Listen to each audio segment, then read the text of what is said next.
بسم اللہ الرحمن الرحیم۔ شروع کرتی ہوں اللہ کے نام سے جو بڑا مہربان نہایت رحم کرنے والا ہے۔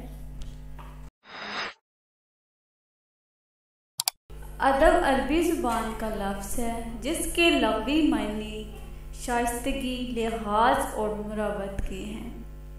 ظہور اسلام سے قبل خوش بیانی کو اعلیٰ ادب کہا جاتا تھا۔ اصطلاح میں وہ تحریریں جو انسانی افکار و خیالات اور جذبات و احساسات کی ترجمانی کریں انہیں ادب کہا جاتا ہے۔ دوسرے الفاظ میں ادبیانہ اور شاعرانہ تحریروں مثلاً داستان، ناول، افسانہ، ڈرامہ، غزل، نظم، قصیدہ، مثنوی، مرثیہ اور گیت وغیرہ کو ادب کہا جاتا ہے۔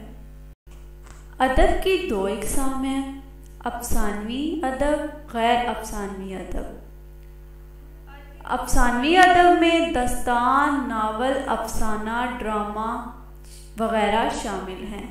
غیر افسانوی ادب میں مضمون، مکالمہ، آپ بیتی، سوانح عمری، انشائیہ، سفر نامہ وغیرہ شامل ہیں۔ ادب اور غیر ادب میں فرق: ادب کسی بھی زبان کا تحریری سرمایہ ہوتا ہے، لیکن ہر تحریر ادب کے ذمے میں نہیں آتی۔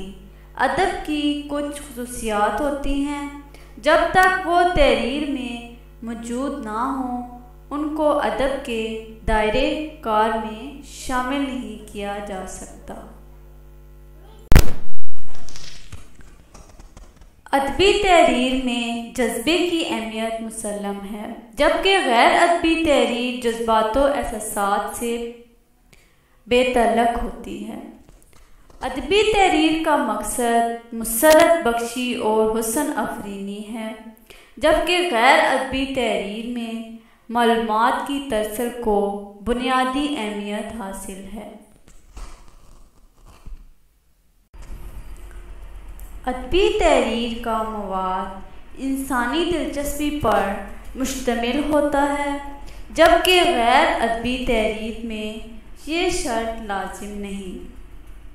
ادبی تحریر میں حیت کی پابند ہوتی ہے، جبکہ غیر ادبی تحریر میں یہ پابندی ضروری نہیں۔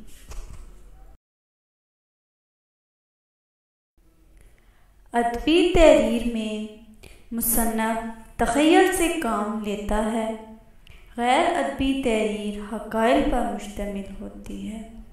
چند خصوصیات ہیں جن کی بنا پر ہم ادبی اور غیر ادبی تحریروں میں امتیاز کر کے ادب اور غیر ادب کی پہچان کر سکتے ہیں۔